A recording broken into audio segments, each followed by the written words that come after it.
So I know you've definitely gone through a journey.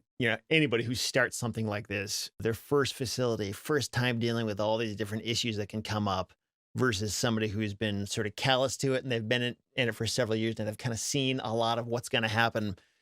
So when you go back to your first year, what was the hardest part of the business in that first year? And then fast forward to now, like today, what are the hardest things about the business with your current situation and your current mindset? Yeah, to tie both those together is when I started, I didn't have systems and processes. I did, but I was the business, plus the property management and software. But any issue that came up, I had to either take care of it or delegate it.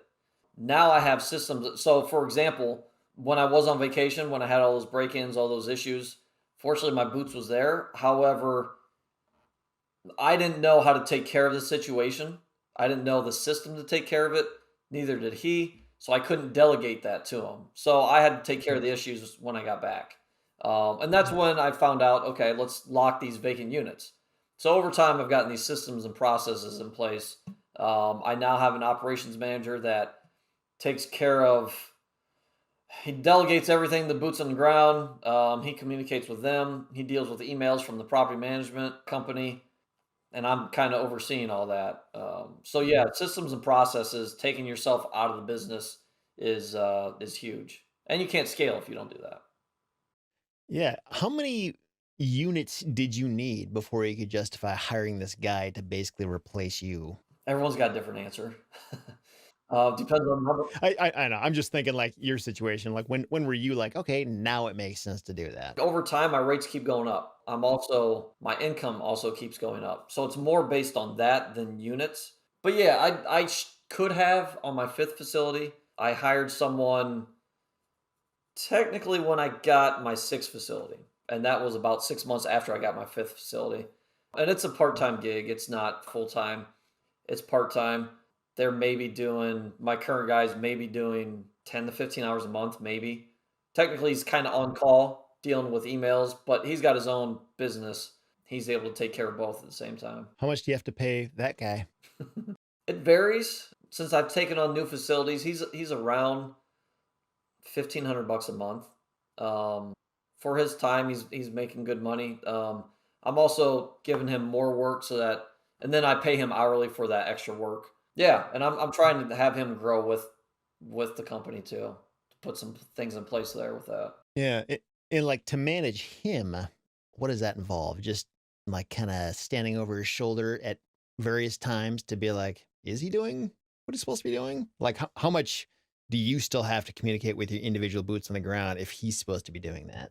So my operations manager is awesome. I knew him. Actually, you know him. He was in our first mastermind. So I've known him a while. He's younger. He's mid 20s, but we have similar personalities, and he's going to find a way to get it done.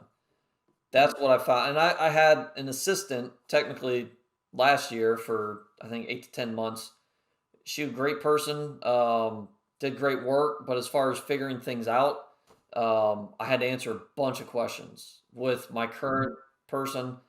Even when he took over, I maybe answered one question in the first 2 weeks. Wow, man. How do you find a person like that? It was more seamless. He's going to figure it out. If he can't figure it out or doesn't want to completely screw something up, he'll reach out to me, but it's still rare.